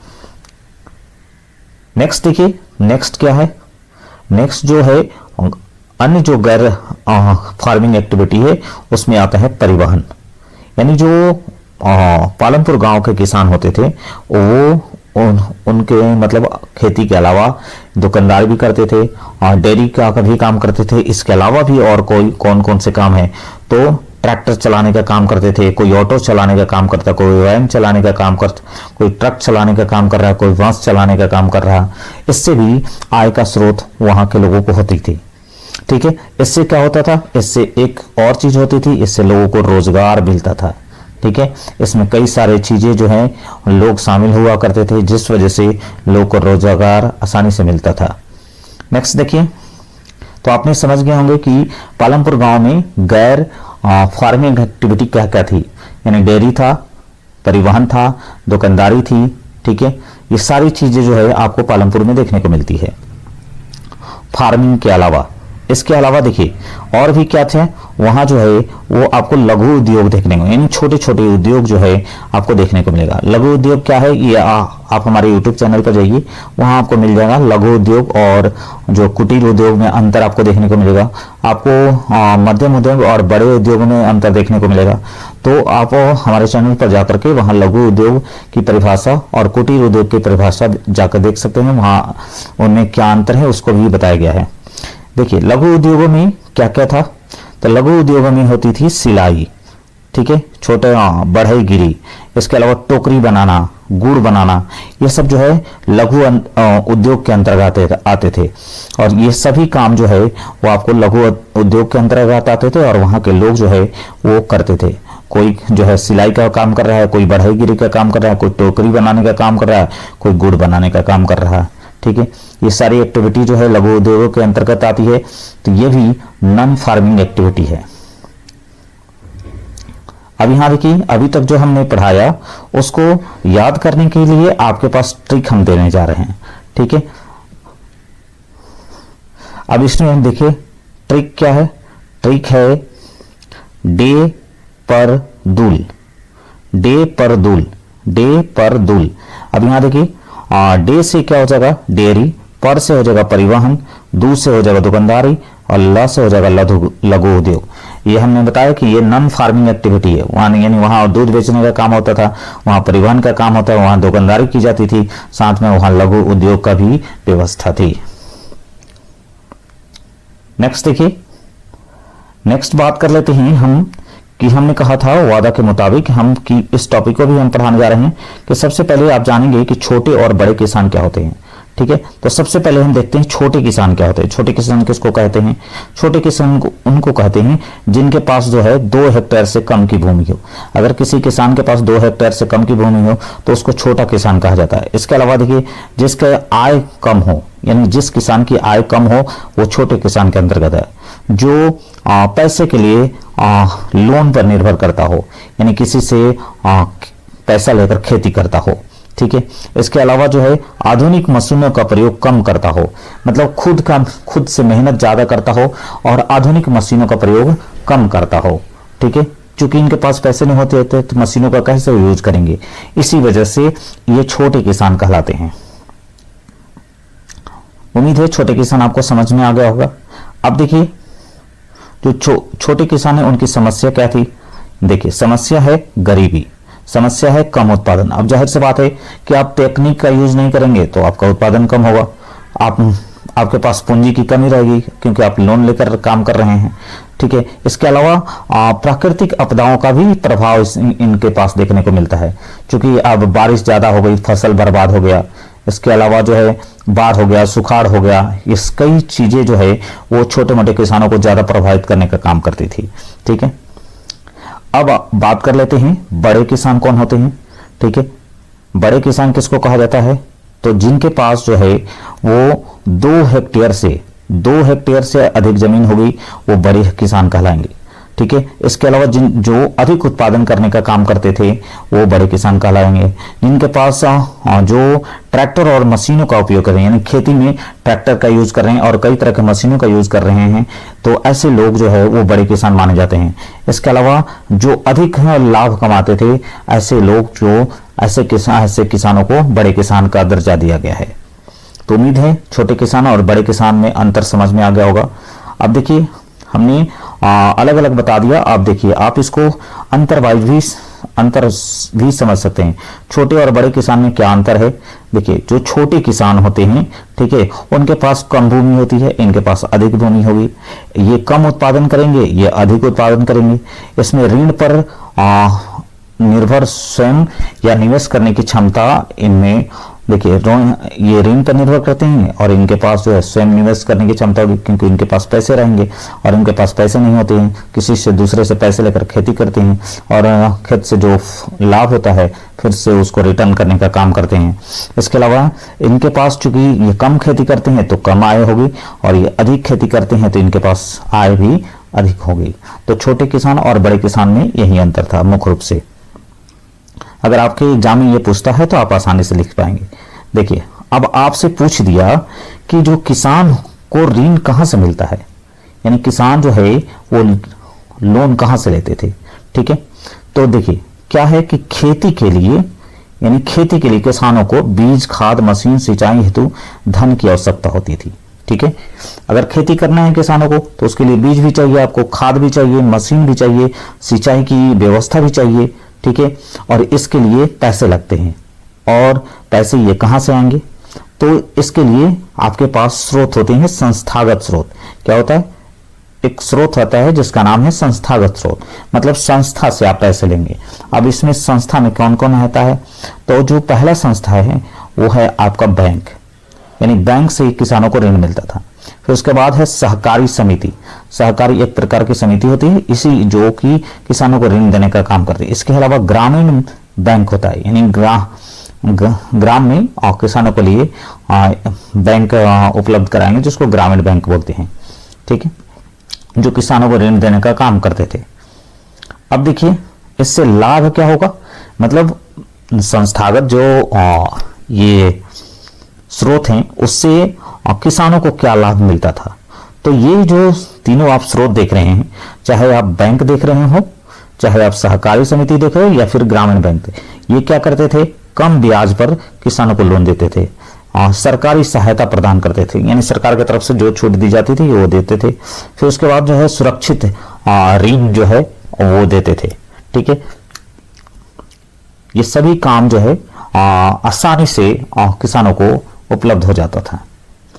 अब इसके अलावा भी देखिए एक और स्रोत है, उसका नाम है गैर संस्थागत स्रोत, यानी गैर संस्थागत स्रोतों से भी किसानों को लोन मिलता था। उसमें कौन कौन है? तो उसमें आपके साहूकार, यानी जो सूद पे पैसा चलाने का काम करते, वो थे व्यापारी, ठीक है, जो खरीद बिक्री का काम करते थे, वे लोग जो है लोन देने का काम करते थे। रिश्तेदार, यानी जो किसान है उनके अपने रिश्तेदार होंगे जो सक्षम होते थे, उनको जो है पैसे देने का काम करते थे और फसल जब हो जाती थी तो उनको रिटर्न करने का काम ये किसान करते थे, ठीक है। लेकिन इसमें हानि क्या है? इसमें जो है आपको हानि किसानों को क्या होती थी? इसमें हानि ये होती थी कि किसानों को अधिक ब्याज देना पड़ता था। जहां सरकारी संस्थागत स्रोत से किसानों को कम रेट पर आपको ब्याज मिलता, लोन मिलता था, यहां अधिक ब्याज देना पड़ता था, ठीक है।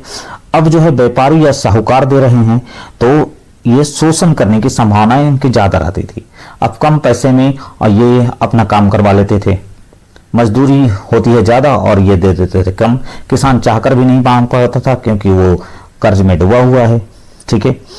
इसके अलावा देखिए इससे क्या होगा, कर्ज का जो है बोझ जो है वो बोझ तले दबा होता था किसान, इस वजह से चाहकर भी वो उससे बाहर नहीं निकल पाता था, क्योंकि अगर वो कुछ बोलता है तो आगे चल के उसको वो साहूकार जो होगा वो व्यापारी होगा, ठीक है, वो रिश्तेदार होगा, वो पैसे उसको नहीं देंगे।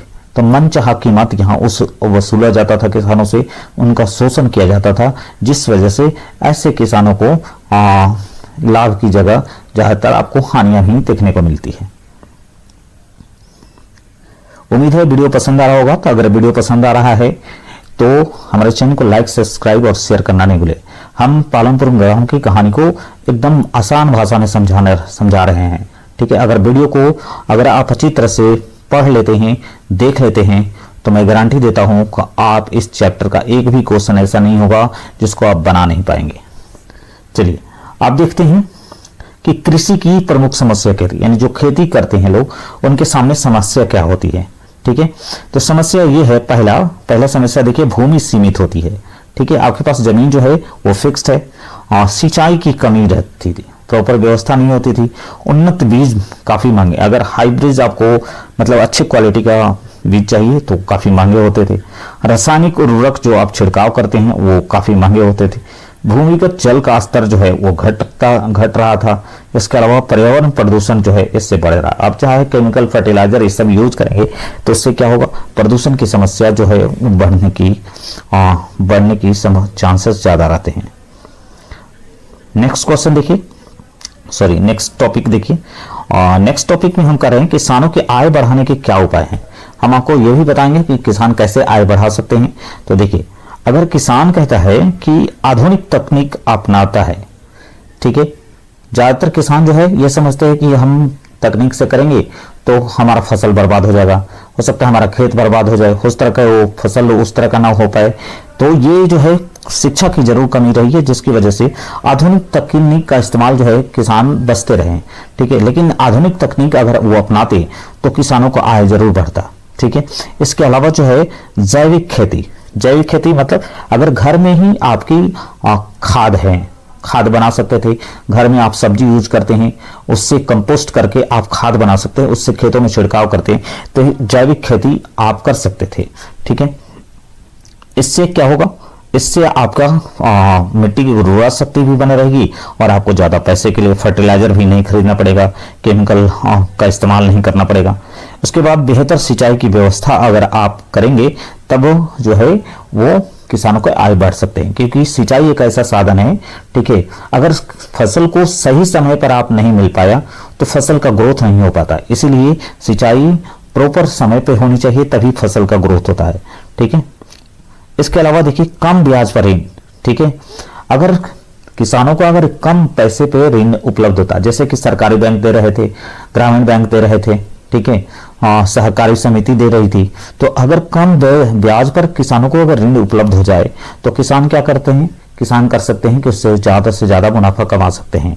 ठीक है, और वहीं व्यापारी, साहूकार, ये सब ऐसे लोग थे, चाहे रिश्तेदार हों, ऐसे लोग थे जो अधिक से अधिक पैसा वसूला करते थे, शोषण करते थे। इससे किसानों की आय घटने की संभावना बढ़ जाती थी। इसके अलावा देखिए कृषि शिक्षा, अगर कृषि के प्रति आपको शिक्षित किया जाए कि कैसे खेती करना है, कब खेती करना है, किस तरह का फसल उपजाना है, ठीक है, कब उपजाना है, किस तरह का बीज का प्रयोग करना है, ये सारी चीजें अगर आप जानकारी आपके पास होगी, पर्याप्त आपके पास जानकारी होगी, तब आप अच्छी तरह से खेती कर पाएंगे और आपका उत्पादन बढ़ेगा और इससे आय की संभावना भी बढ़ेगी।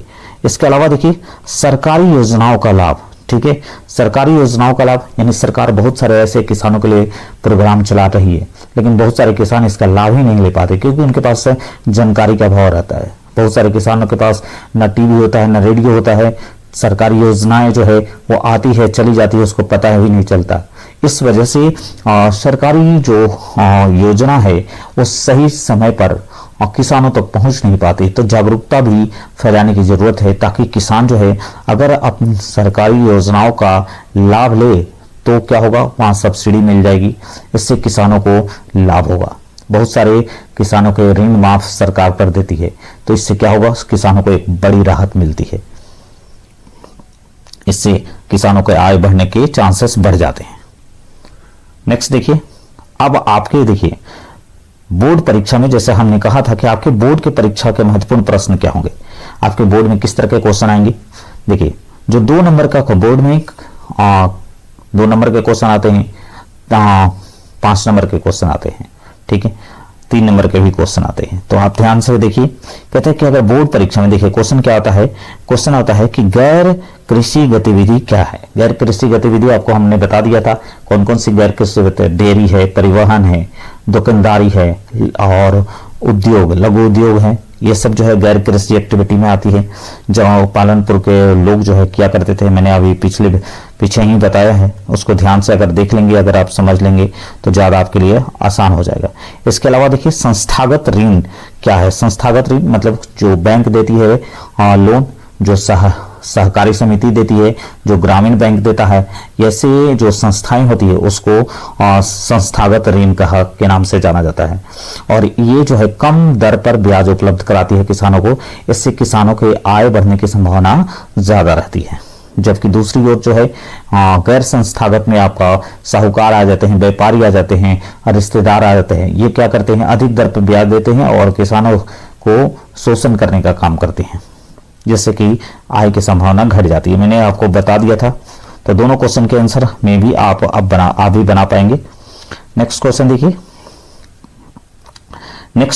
हमने कहा कि छोटे किसान किसे कहते हैं। छोटे किसान हमने बताया था कि जो कम उत्पादन करेंगे, जिनके पास 2 हेक्टेयर से कम की जमीन होगी, ठीक है, जो मशीनों और तकनीकों का इस्तेमाल नहीं करते हैं, ऐसे किसानों को छोटे किसान, जो ऋण के लिए दूसरे पर निर्भर होते हैं, ठीक है, ऐसे किसान छोटे किसान के अंतर्गत आते हैं, ठीक है, जिनकी आय कम होती है, ठीक है।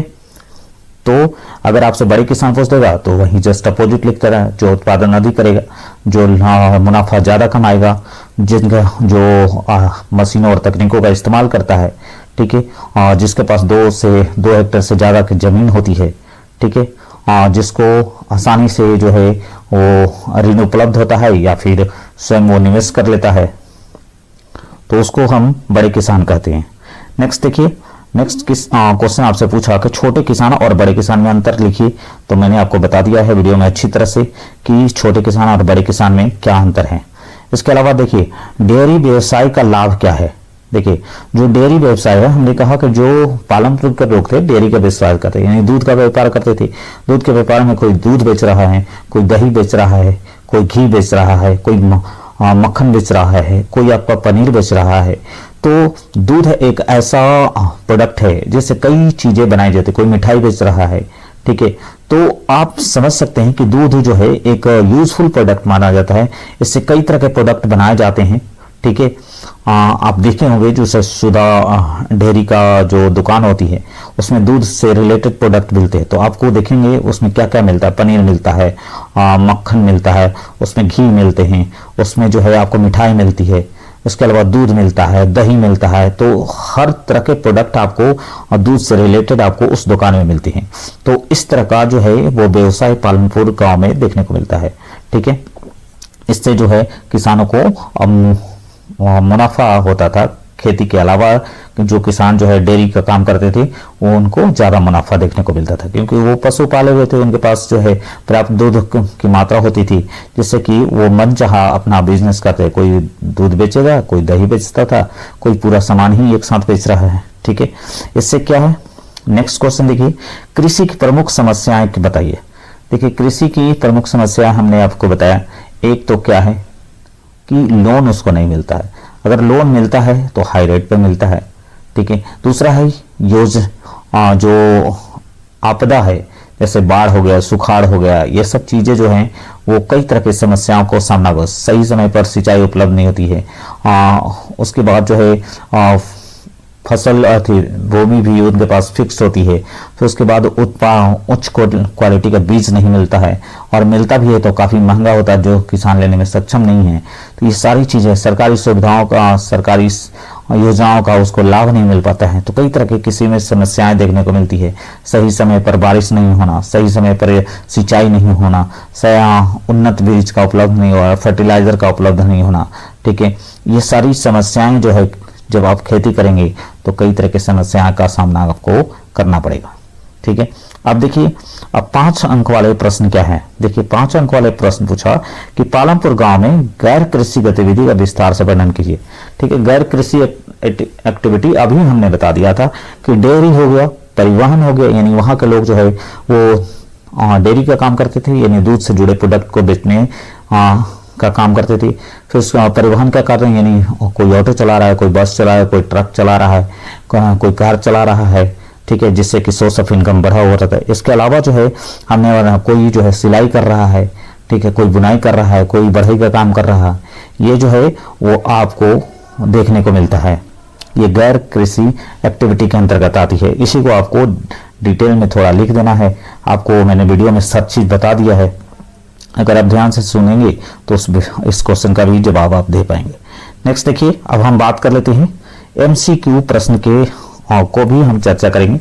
आपके बोर्ड एग्जाम में जो 70 प्रश्न दिए जाते हैं एमसीक्यू में, उसमें से 40 प्रश्न बनाना होता है। उस 40 प्रश्न में देखिए कुछ प्रश्न को हम आपके सामने लेकर आए हैं। ठीक है, पहला प्रश्न है कि पालमपुर में गैर गतिविधि कौन सी होती थी? आप खुद ही जवाब दे पाएंगे। देखिए पहला क्या है, डेयरी का काम किया जाता था, डेयरी का काम किया जाता है, दुकानदारी का, परिवहन का, या उपयुक्त सभी। तो ये सारे तीनों काम किए जाते हैं, डेयरी भी किया जाता था, दुकानदारी भी, परिवहन भी। तो सही आंसर क्या हो जाएगा? डी हो जाएगा। ठीक है, नेक्स्ट क्वेश्चन देखिए। नेक्स्ट क्वेश्चन कहता है छोटे किसान सामान्यतः कितनी भूमि रखते थे? हमने आपको बताया था कि छोटे किसान उसको कहते हैं जिसके पास 2 हेक्टेयर से कम की भूमि हो। तो देखिए आपके पास ऑप्शन है 10 हेक्टेयर, आपके पास ऑप्शन क्या क्या है? 10 हेक्टेयर है, 5 हेक्टेयर है, 2 हेक्टेयर से कम, या 20 हेक्टेयर से। तो सही आंसर क्या हो जाएगा? 2 हेक्टेयर से कम। जो 2 हेक्टेयर से कम जो होगा यही इसका सही आंसर हो जाएगा। नेक्स्ट क्वेश्चन की बात कर लेते हैं।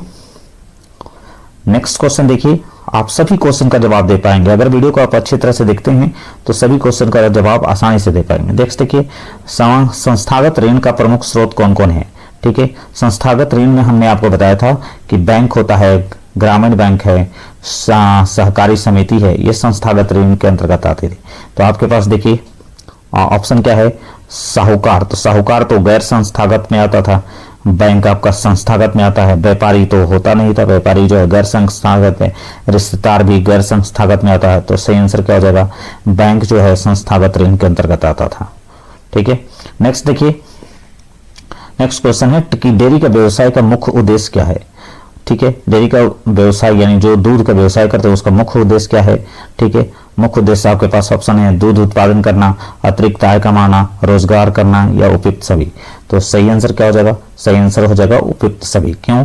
क्योंकि दूध, जब आप दूध का व्यवसाय करते हैं तो केवल दूध उत्पादन करना ही आपका उद्देश्य नहीं होता है, उससे पैसे कमाना आपका उद्देश्य होता है, उसमें रोजगार उपलब्ध करवाना उद्देश्य होता है। ठीक है, उसमें कई तरह का पशुपालन करना आपका उद्देश्य होता है। ये सभी चीजें जो है आपको डेयरी के अंतर्गत आती है। देखिए नेक्स्ट क्वेश्चन आपसे पूछा कि निम्न में से कौन गैर संस्थागत ऋण का स्रोत है? गैर संस्थागत ऋण का स्रोत मतलब ऐसे स्रोत जहां से किसान जो है ऋण लेता था। इसमें साहूकार आते थे, व्यापारी आते थे, रिश्तेदार आते थे। ये क्या है? किसानों को उच्च दर पर ऋण देने का काम करते थे, उनका शोषण करने का। तो देखिए आपके पास ऑप्शन क्या है? ग्रामीण बैंक। ग्रामीण बैंक ये आपका हो जाएगा संस्थागत। सहकारी समिति ये भी आपका हो जाएगा संस्थागत। राष्ट्रीयकृत बैंक ये भी आपका हो जाएगा संस्थागत। तो सही आंसर क्या हो जाएगा? साहूकार। साहूकार मतलब जो सूद पर पैसा देने का काम करता है उसको साहूकार बोलते हैं थे, और ये किसानों को हाई रेट पर लोन देने का काम करता था।